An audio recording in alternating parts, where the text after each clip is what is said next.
Do you love Miss USA as much as I love Miss USA? If you do, keep watching because today I am revealing the best headshots for Miss USA 2020. If you're brand new to my channel, I'm Dani Walker. Thank you so much for clicking on this episode.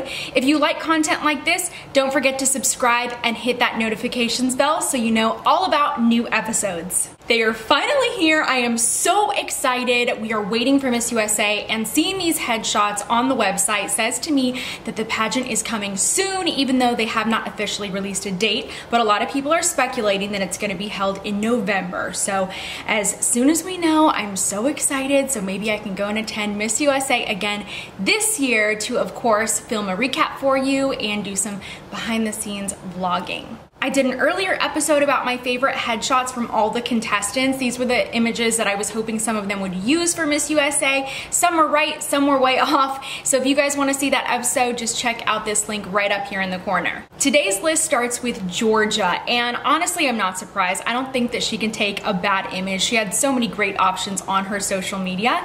So I love this picture because we saw this nice middle ground between glam and then casual. So she didn't have any earrings on. She's wearing a denim button-up, but then the makeup is glamorous without being over the top. So I love this shot. I love Miss Georgia. She's definitely one of my favorites for Miss USA. Up next is Hawaii. So I love her too, and I'm really happy to see this beautiful smiling image of her. I believe she is one of the most stunning contestants this year. So I'm really happy that we saw a more natural makeup look on her because frankly, I don't think she needs a lot of makeup. And I think that this image does a fantastic job of showing off her natural beauty. Let's welcome Miss Alabama to my favorite headshots for this year. She was on the borderline for my last episode. I thought that she had some really beautiful images in the past, but this one is the one that I believe is the best from anything that I have seen of her so far. I absolutely love it.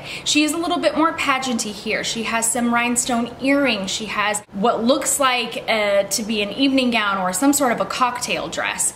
And normally I would say it's a little bit much, but as you can see, her makeup is really beautiful. It's a soft glam, and then she didn't go with huge, massive, over-teased hair. So I think that the hair was really that determining factor for this type of image being really, really pageanty versus really competitive. So I love this picture. She's easily making my list. Just look at her eyes. How stunning, right? What are your thoughts on these pictures so far? I want to hear from you. To do so, just screenshot this episode, post it to an Instagram story, hashtag and tag me at Dani Walker so I can find it. And while you're there, don't forget to follow as well. The next to make my list is a huge fan favorite and personal favorite, and she is New York. She is so stunning. I expected a wow image from her, and I think that this image is just so beautiful. Personally, I would love to have seen a soft smile in it, or maybe even a full smile for her because she has such beautiful teeth. Her smile is literally contagious. I absolutely love her, and I think that she is proving to be one of the strong contenders for the title this year. Massachusetts, no surprise here for me. I love this image of her. Also, you can see a little bit of her personal style. She's wearing something that's not typical for us to see, which is a print in a pageant headshot, but she's doing it really well with her styling. I love the shoulder of it. The earrings look really great. She wore probably my favorite winning gown this year out of all the state pageants. So I'm expecting her to show up and have some of the best wardrobe at the pageant. I don't mean to put the pressure on you, but Miss Massachusetts, I am counting on you this year for my fashion fix, so please deliver.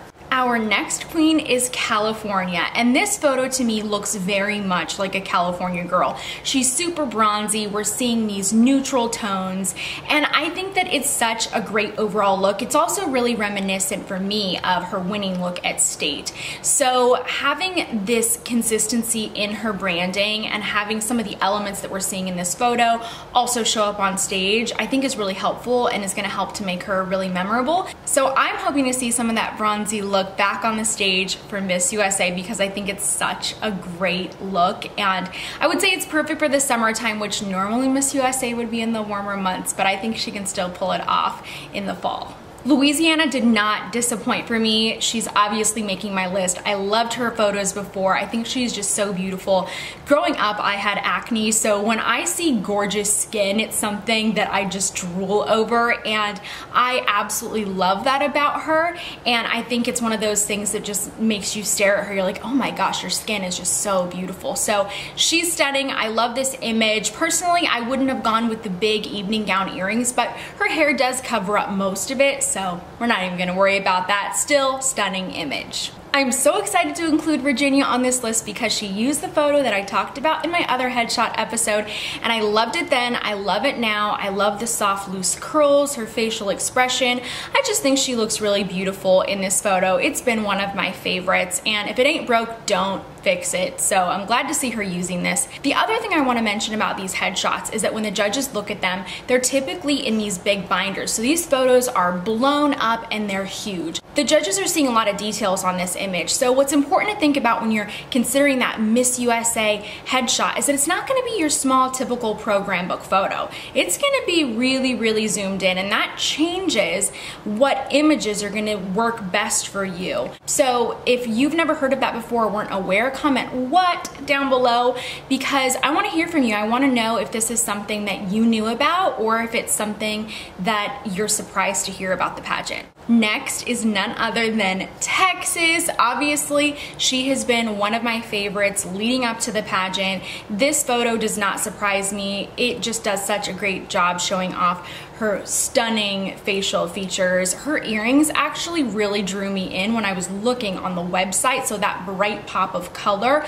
without being a really loud rhinestone stood out to me. Also, this photo is really zoomed in, and the other images that I'm seeing on the website just aren't quite as zoomed in from other contestants. So she's definitely standing out when I'm looking at everyone at a glance, but I love it. I think that Texas is making a comeback this year, that we can see her in a top 5, and if you agree, leave your comments down below. If you're preparing for your next pageant and you need a little bit of help getting on track and starting that pageant prep, then click the description below because you will find a link for my free pageant prep course. Now let's talk about Marilyn, another one of my really big favorites. Absolutely love her.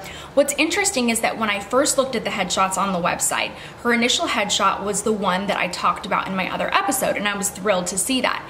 And then today, the photo changed, which really surprised me because when I was competing for Miss USA, I asked about that. I said, can I please submit a different headshot because my edits aren't finished from my latest photo shoot? And they said no. So the headshot that you guys saw on the website when I was competing was not the headshot that I actually was gonna choose, but things like that happen because they don't give you a lot of notice. I was told several days before we had to submit those photos that they needed to be turned in, and I thought, according to what I had heard in the past, that I would have more time. So that's one of those things that just happens, and if I could do it again, I would have immediately taken my headshots and had multiple options right after I won. So that's something maybe all you ladies out there can learn from that are watching this. But I absolutely love this image, and I really like the orange on her. I think it really pops, and regardless of her natural look or a more glam look, Taylor always looks beautiful. This is my very last headshot for this episode, so let's talk about New Hampshire. Wow, okay, coming out of left field. I am so taken aback by this photo. I loved it. Look at how bright and clean and fresh it looks. It reminds me of a Carlos Velez photo. I'm not positive, but if you know, leave that in the comments below. I really like her jumpsuit. I would assume it's a Fernando Wong jumpsuit. Kind of fun, a little bit of sequins. That was really well styled, and that her hair was simple and straight. I wonder if she's gonna compete with it like that. We do tend to see that. However, a girl styles herself in her photo. Usually we see that on stage as well. So I'm curious. I think it's a great look for her. Her eyes really brought me in this photo, and she really surprised me and made this list. So that's rounding out my favorites for pageant headshots for this year's Miss USA. I want to know what you think though. Leave your thoughts in the comments. Were these your favorites, or did you have others? Who are you rooting for Miss USA? I truly appreciate you joining me for this episode. Don't forget that before you leave to subscribe and hit the notifications bell, and also follow me on social media at Dani because I would love to connect with you there.